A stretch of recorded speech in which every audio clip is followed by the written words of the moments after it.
Hi, my name is Matthew. I am currently a sophomore in aerospace engineering, and I recently got out of class and was thinking about paper airplanes. And as a kid, there were two main types of paper airplanes that people made. One of which was this one, where you didn't really fold up the wings, they're kind of flat like this.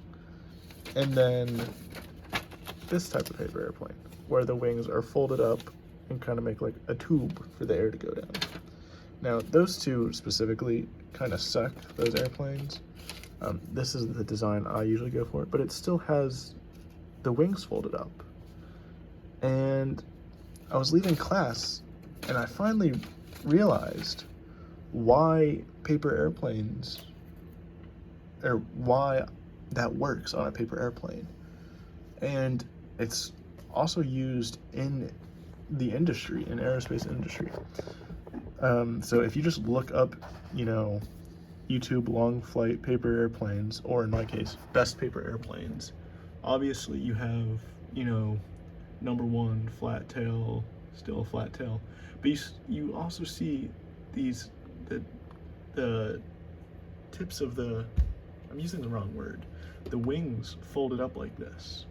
So you see that. No, I will admit, there's not a lot of them. But there, see, wings folded up. And so I was thinking, like, why does this work? Because in my opinion, whoever folded their wings up like that had the best paper airplane. And it always seemed to go further. But there is a way to actually prove this. So, first of all, that upward curve of the wing, so this piece right here, is called a winglet. And you can even see it on modern commercial airplanes. If you just look out of the window of an airplane, you'll see maybe like 50% of the time, depending on what airplane you're on, the wing will go up a little bit. And so I guess first you should kind of talk about what makes a paper airplane, or a plane in general, go up, and what makes a plane slow down. So you have two forces acting on a plane in flight. You have lift and you have drag. And so your lift equation is L equals 1/2 rho v squared s c sub L.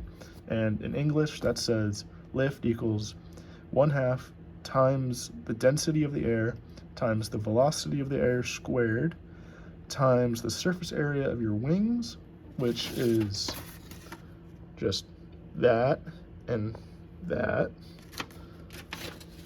and your coefficient of lift. And we're going to talk about what that is later, but this value is experimentally found in air tunnels, or wind tunnels, sorry.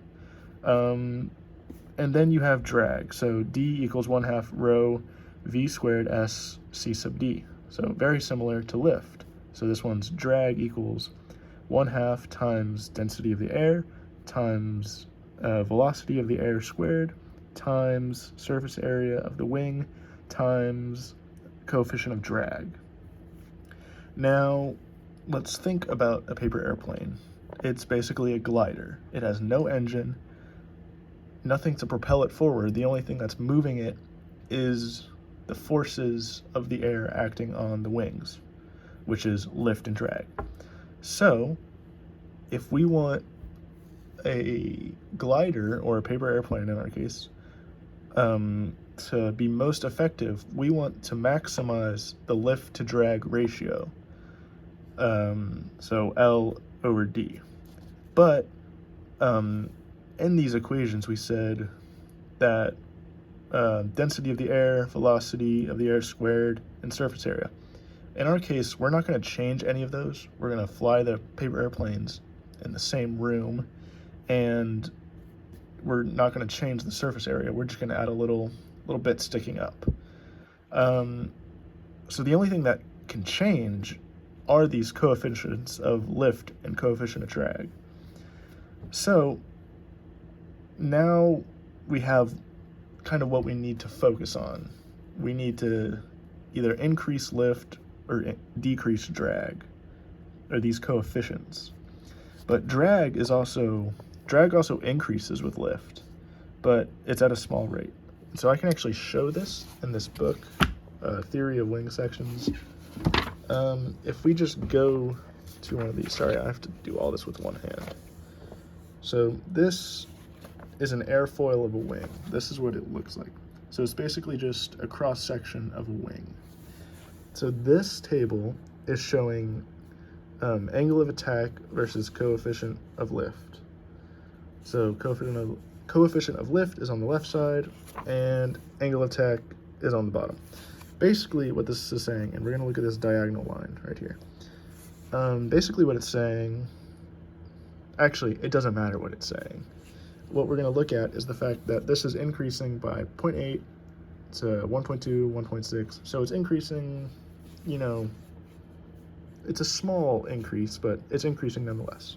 Now we come over here and look at this graph, and we're going to look at this parabola with triangles. And on the bottom, it's coefficient of lift, and on the left, it's coefficient of drag. So we can see the increase in coefficient of lift, 0.4, 0.8, 1.2, 1.6, but the coefficient of drag is increasing by 0.012, 0.016, 0.02. So you could have understood absolutely nothing of what I just said. The important thing is drag increases at a much lower rate than lift. So we're only going to try to focus on lift while considering our paper airplanes. So let's look at an airfoil. So this is an airfoil, this is an airfoil, and it's basically just a cross section of a wing. And so for like a paper airplane, it's a very thin straight line, right? And I also have that down here.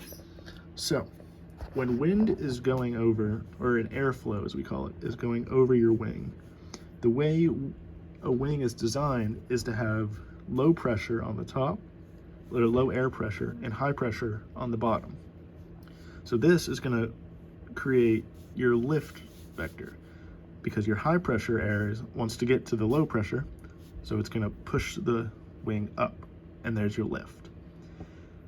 So from this, we have this graph, which is kind of what we were looking at, actually exactly what we were looking at in this book, but much simplified. So we have our angle of attack on the x-axis and coefficient of lift on the y-axis.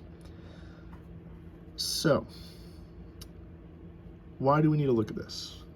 We don't really need to look at this, not right now, but it is important to know. So your angle of attack is at what angle relative to this airflow, so this airflow right here, that's going straight through, what angle your wing is at. So maybe it's like this, maybe that's like an angle of 5 degrees.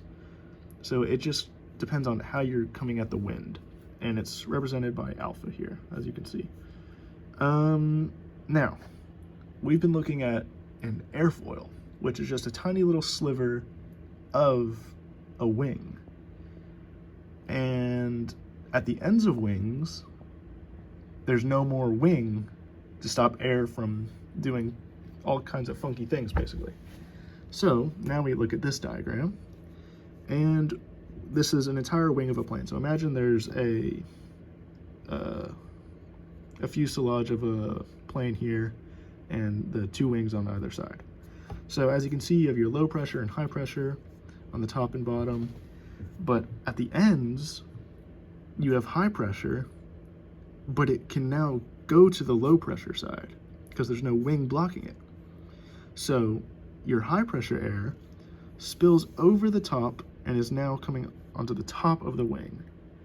Now this is going to create another coefficient of drag, which is factored in to this coefficient of drag up here, but that's not really what we're going to look at right now.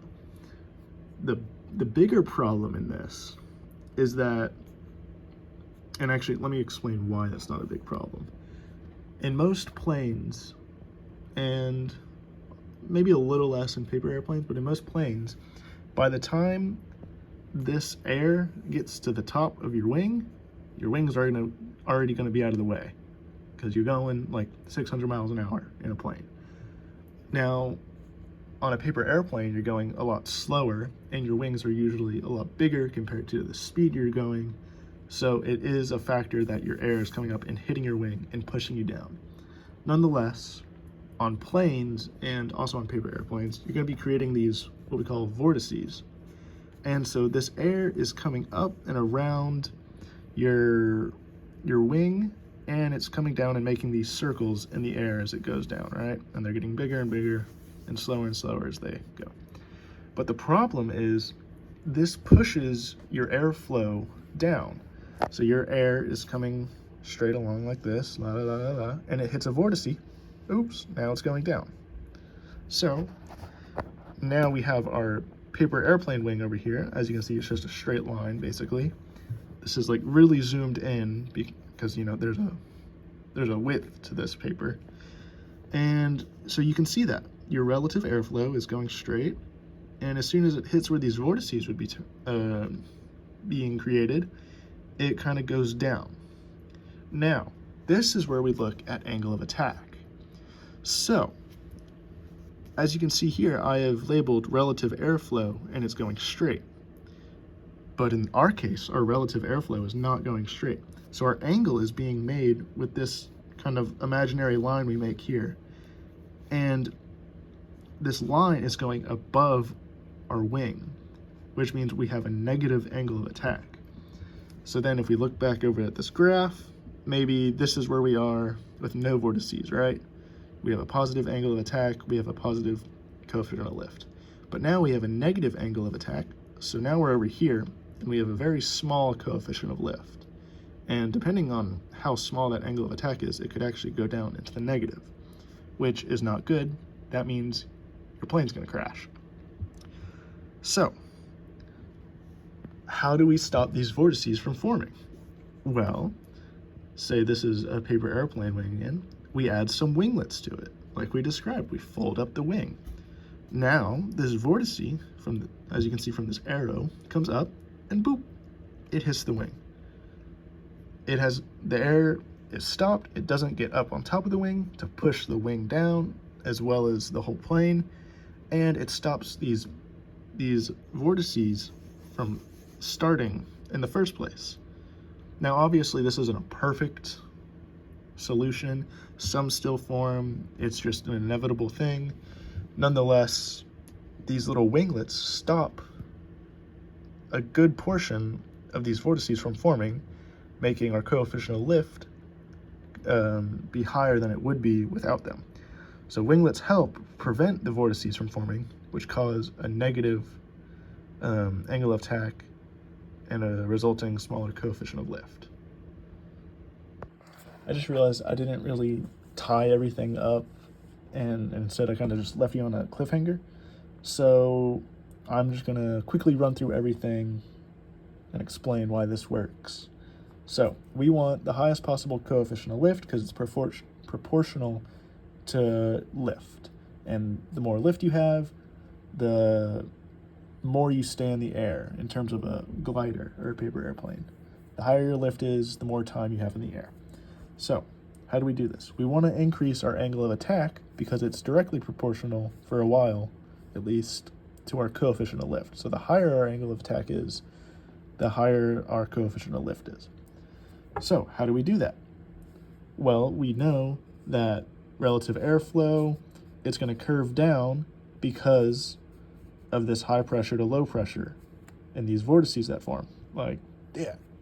And so if we can get our relative airflow to be straight, then we're going to have a higher angle of attack, which will mean a higher coefficient of lift. So we put these winglets on the end of the paper airplane. And as a result, these vortices can't get on top of the paper airplane and won't make these circles that expand outwards and push our airflow down, resulting in our higher angle of attack and larger coefficient of lift.